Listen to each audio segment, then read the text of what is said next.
Don't just tell me, show me. I've entitled this True Love because there's such an understanding, lack of better words, but people just don't understand what true love really is. And just listen for a few minutes, because this has the potential of changing your life, changing your marriage, all of your relationships, changing your way that you parent, the way that you treat others. I encourage you, just a few minutes, just stay with me. Romans 5:8-9 says, "But God commended his love toward us in that while we were yet sinners, Christ died for us." God's love spans so deeply toward us that while we were in our worst state, Jesus came and died for us. I looked up the word love in Merriam-Webster's dictionary and Oxford Dictionary, and this is what it says. It says that as a noun, it's strong affection or attraction, affection for someone, or warm attachment, unselfish loyalty to something or someone, to enjoy very much, a great interest, also to feel a deep romantic attachment to. That's what the world says. The world says, oh, I have these warm, fuzzy feelings, and I just love you so much. Or I love this thing, or oh, I love chocolate pie, or I love ice cream, I love pizza. We throw that word around so much, but what is God's interpretation of love? What does God say in his word? In 1 Corinthians 13:4-7, it says that love, it tells us what love is. It says love is patient and kind. It doesn't envy. It's not easily provoked. It doesn't think evil. It's not proud or arrogant or rude or selfish. It doesn't rejoice in unrighteousness or injustice. It rejoices in the truth. It bears all things, means puts up with stuff. It believes and hopes and endures all things. So essentially, love is a choice. It's not just some little random act that happens when we like someone a whole lot. No, it's a choice. It's a commitment. So do I always love what my husband does or what my husband says? No. Sometimes he gets on my nerves. Sorry, honey. But I get on his nerves too. No secret there. We just don't always agree on things. But we've been married 33 years. And we've got a really good love between us because we are committed.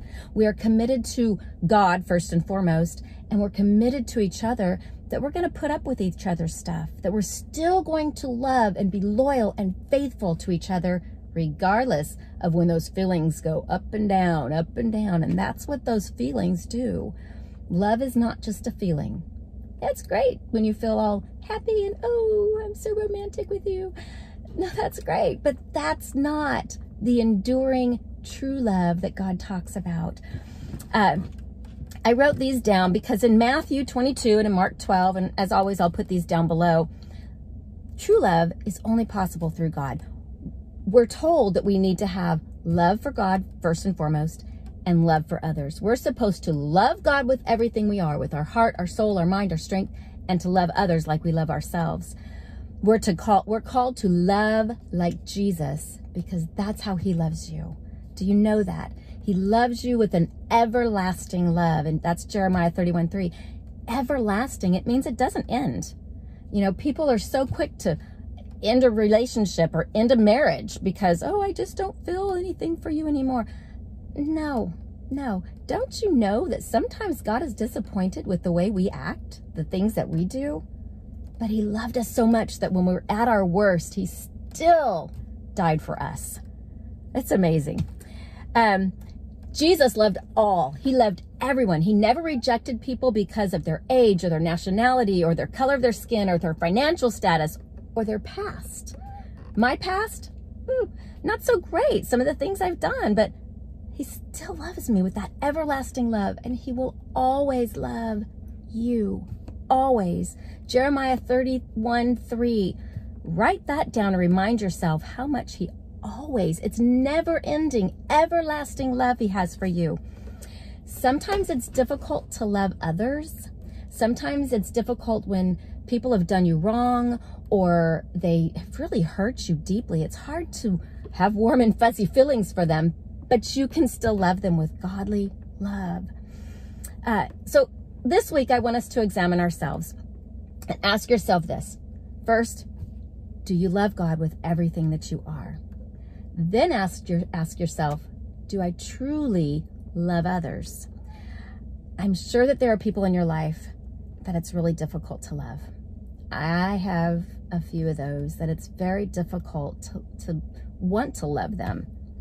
It's a choice that you make. It's a choice to put God first. Maybe we have trouble loving people because maybe we haven't forgiven them, but God can help you with that too. If you're having trouble truly loving people, maybe it's because you haven't forgiven, and it's time to let go, give it to God, and love them. Love like God does. Okay, I have another verse I wanted to share with you in Galatians 5:21, because this tells us how to get that love. In Galatians 5:21, it says the fruit of the Spirit, it goes through the whole list, but the very first one that's listed is love. It's the very first one. The fruit of the Spirit is love. It goes on with joy and peace and long-suffering, gentleness, goodness, faith, all of that.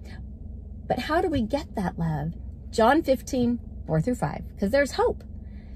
Just because you don't have that warm and fuzzy feeling for people, God can put it in there when you ask him, when you spend time with him, when you abide in him. John 15:4-5 says, abide in me. This is Jesus speaking.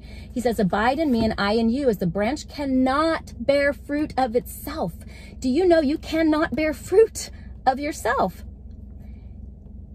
except you abide in the vine? No more can you except you abide in me, Jesus says. You must abide in him. How do you do that? It says, I am the vine, you are the branches. He that abides in me and I in him, the same brings forth much fruit, for without me you can do nothing. Abiding in him means that you are having a relationship with him. You're talking with him. You're listening to him. You're reading his word. It is so important to nurture that relationship with God. Without it, it's impossible to love the way God loves. He loves you so much. He died for you. It's time that we love him with everything we are, and we love others like we love ourselves.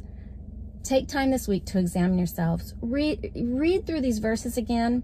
I encourage you, it will change every part of your life. Do it this week, and have a good week.